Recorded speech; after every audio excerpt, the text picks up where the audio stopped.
So hello friends, welcome to my channel जहां हम सीखेंगे कॉमर्स एक बहुत ही मजेदार और आसान तरीके से।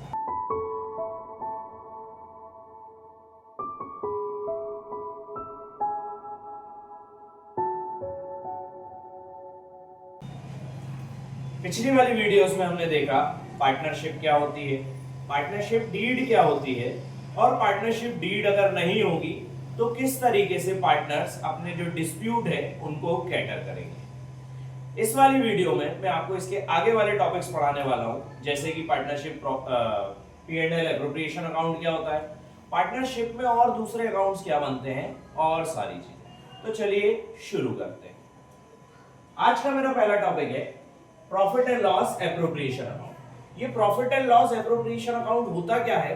तो profit and loss appropriation account आप बोल सकते हो कि ये एक एक्सटेंशन है प्रॉफिट एंड लॉस अकाउंट का, जो आपने ऑलरेडी 11th क्लास में पढ़ के आए हो। जैसे आप प्रॉफिट एंड लॉस अकाउंट जब बनाते थे, मैं एक छोटा सा यहाँ बना के बता दे रहा हूँ कि प्रॉफिट एंड लॉस एक टी शेप अकाउंट था, जहां पे आप लिखते थे पर्टिकुलर्स अमाउंट, पर्टिकुलर्स अमाउंट, ठीक है। और इन पर्टिकुलर्स अमाउंट में एक तरफ लिखा जाता था सारी इनकम्स और एक तरफ लिखाए जाते थे सारे एक्सपेंडिचर, और इन इनकम और एक्सपेंडिचर के लास्ट में हम निकालते थे क्या? हमारा नेट प्रॉफिट या नेट लॉस। अब अगर कोई सिंगल पर्सन होता, सपोज मैं अकेला हूं ओनर, अगर मैं अकेला ओनर हूं देन मैं क्या करूंगा कि ये जो नेट प्रॉफिट है इसको खुद ही ले जाऊंगा, मेरे को किसी को बांटने की जरूरत नहीं। बट एक से ज्यादा लोग अगर हैं तो फिर ये नेट प्रॉफिट किस तरीके से बटेगा, ये एक बड़ा डिस्प्यूटेबल कॉन्सेप्ट बन जाता था। तो इसके लिए हमने एक नया अकाउंट लेकर आए जिसको बोला गया profit and loss appropriation account. ये profit and loss appropriation account जो है ये किस तरीके से बनता है और किस तरीके से काम करता है वो आज हम देखने वाले हैं।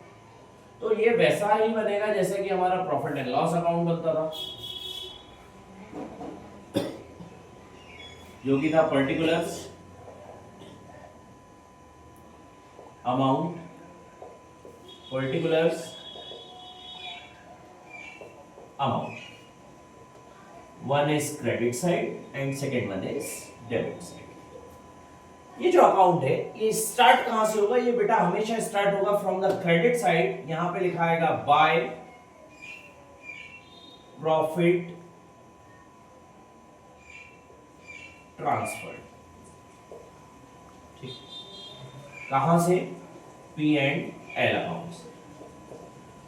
जो भी आपका P&L में नेट प्रॉफिट आया है उसको सबसे पहले इस पे लेके आना। हमेशा एंट्रीज जो है वो क्रॉस में उतरती है, ठीक है। तो जहां अगर नेट प्रॉफिट इधर आया है तो वो क्रॉस में उतर कर इधर आएगा। नेट लॉस अगर आया है तो ये वाला अकाउंट ही नहीं बनेगा, ध्यान रखना इस चीज का। क्यों नहीं बनेगा सर? क्योंकि अगर लॉस हुआ है तो आप बांटोगे क्या पार्टनर्स को, ठीक है। तो लॉस के समय पर ये अकाउंट नहीं बनाया जाता है। हाँ, उसका एक छोटा सा कॉन्सेप्ट और है कि अगर लॉस हुआ है और इंटरेस्ट ऑन ड्राइंग्स दे रहा है पार्टनर्स, तो उस समय पर हम बनाकर और उसको सॉल्व कर देते हैं। वो जब मैं आगे क्वेश्चंस कराऊंगा उस समय पे बता दूंगा। अभी फिलहाल में हम सिर्फ ये देखते हैं कि बाय प्रॉफिट ट्रांसफर, अब जो प्रॉफिट था हमने उसको ट्रांसफर कर लिया। और एक चीज और लिखा थी इस तरफ, बाय इंटरेस्ट ऑन ड्राइंग्स,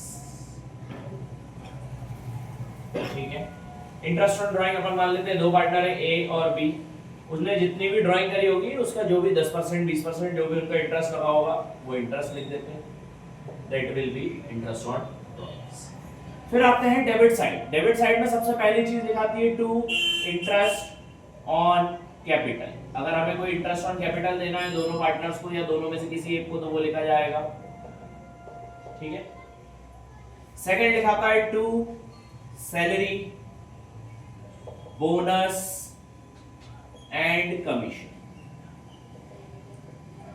आपको किसी को सैलरी देना है पार्टनर को, किसी को बोनस देना है, किसी को कमीशन देना है, तो वो सारी चीजें यहां लिखा जाएगा। फिर आएगा to general reserve. General reserve, अगर हमने कोई जनरल रिजर्व बनाना पड़ रहा है साल भर के लिए, ऐसा कोई पैसा जो कि हम बचा के रख लेते हैं, it is considered as general reserve, ठीक है। जब ये सारी चीजें बट जाएंगी और आप इंटरेस्ट ऑन ड्राइंग ले लोगे, इंटरेस्ट ऑन कैपिटल दे दोगे, सैलरी बोनस कमीशन दे दोगे, बाकी चीजें दे दोगे, तो उस समय पर हम क्या करेंगे? इसकी बैलेंसिंग निकालेंगे। सपोज यहाँ पे बैलेंस आ रहा है 1 लाख रुपए, और इस तरफ का टोटल आ रहा है 50,000 रुपए, तो 50,000 कम आ रहा है, तो यहाँ पे हम 50,000 लिखेंगे, तब जाके ये 1 लाख होगा। ठीक है, तो अगर बैलेंसिंग इस तरफ आ रही है तो वो कहलाएगा टू प्रॉफिट ट्रांसफर।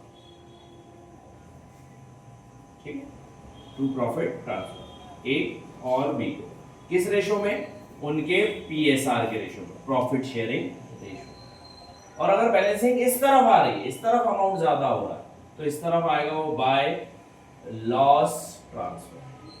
अब यहाँ पे हम क्या ट्रांसफर कर देंगे, लॉस ट्रांसफर। तो डिपेंड करता है बैलेंसिंग किस तरफ गिर रही है on their profit sharing ratio, या तो प्रॉफिट ट्रांसफर हो जाएगा या फिर लॉस ट्रांसफर हो जाएगा। यहाँ पे प्रॉफिट ट्रांसफर में कंफ्यूजन ना हो इसलिए हम लिख लेते हैं बाय नेट प्रॉफिट।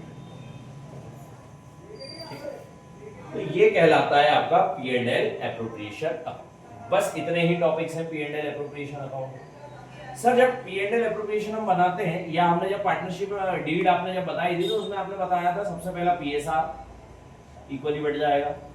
दूसरा टॉपिक आपने बताया था सर इंटरेस्ट ऑन ड्राइंग। तीसरा टॉपिक बताया था इंटरेस्ट ऑन कैपिटल। चौथा आपने बताया था सैलरी, बोनस एंड कमीशन। और उसके बाद आपने एक टॉपिक बताया था लोन। सर ये वाला टॉपिक समझ आ गया, पीएसआर की पीएसआर में बटेगा, ये प्रॉफिट शेयरिंग रेशो में बढ़ जाएंगे ये चीजें। इंटरेस्ट ऑन ड्राइंग समझ आ गई सर कि इंटरेस्ट ऑन ड्राइंग कितनी कितनी देनी है। इंटरेस्ट ऑन कैपिटल समझ आ गया सर हमें कि ये कितना कितना लेना है। सैलरी, बोनस, कमीशन समझ आ गया। सर ये लोन का क्या होगा, ये कहाँ काटेंगे, ये कहाँ बांटना है। तो लोन बढ़ता है क्योंकि ये एक एक्सपेंसेस है हमारे, ये बटेंगे कहाँ पे, प्रॉफिट एंड लॉस अकाउंट। तो सर ये तो P&L बना है, P&L एप्रोप्रिएशन बना है, क्या P&L बनाना पड़ेगा उसके लिए पहले? यस, उसके लिए आपको पहले P&L बनाना पड़ेगा। उसके चलते जब आप P&L बनाओगे तो उससे निकल के आते हैं आपको दो एक्स्ट्रा टॉपिक्स आपके इस चैप्टर में, विच इज चार्ज के आइटम और एप्रोप्रिएशन के आइटम। चार्ज के आइटम क्या होते हैं? चार्ज के आइटम वो आइटम्स होते हैं जो कि आपके एक्सपेंसेस होते हैं और उनको आपको देना कंपलसरी है। प्रॉफिट हो या लॉस हो आपको उनको देना पड़ेगा, like interest on loan, like rent and like manager commission. ठीक है, कंफ्यूज नहीं होना, ये मैनेजर कमीशन और ये कमीशन, ये दो अलग अलग टॉपिक है। ये वो कमीशन है जो आप पार्टनर को दे रहे हैं, ये वो कमीशन है जो आप मैनेजर को दोगे। क्यों? क्योंकि मैनेजर एक एम्प्लॉय है, इसलिए उसको जो कमीशन आप दोगे वो आपके एक्सपेंस है। ये हो गए आपके चार्ज के आइटम सारे। एप्रोप्रिएशन के आइटम क्या है sir? IOD, IOC, salary, bonus, commission, ये सब काय के आइटम है? ये सब एप्रोप्रिएशन के आइटम है। जनरल रिजर्व, ये भी एप्रोप्रिएशन का आइटम। तो वो सारे आइटम्स जो कि P&L में कैटर करे जाते हैं उसको बोला जाता है चार्ज के आइटम, और वो सारे आइटम जो कि P&L एप्रोप्रिएशन में जाते हैं उनको बोला जाता है एप्रोप्रिएशन के आइटम्स। ये सब अपने आप में बहुत बड़े बड़े टॉपिक्स हैं। मैं एक एक करके सारे टॉपिक्स की अलग अलग वीडियोस बना के आपको लाकर दूंगा। अभी फिलहाल में आपको समझ आया चार्ज का आइटम क्या होता है और एप्रोप्रिएशन का आइटम क्या होता है? क्या आपको ये समझ आया कि P&L एप्रोप्रिएशन अकाउंट किस तरीके से बनाया जाता है? बस इतना ही था बेटा आज के लिए।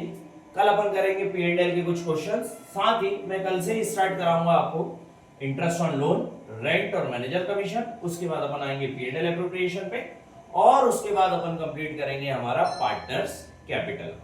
जैसे ही पार्टनर्स कैपिटल अकाउंट खत्म होगा और भी 2-3 टॉपिक और बचे हुए हैं, वो टॉपिक खत्म करने के बाद ये वाला चैप्टर आपका पूरा कंप्लीट हो जाएगा। इस चैप्टर पे 2 वीडियोस ऑलरेडी बन चुकी हैं और 4-5 वीडियोस बनेंगी, और मोस्ट प्रोबेबली 10 वीडियोस में इस पूरे चैप्टर को अपन खत्म करेंगे।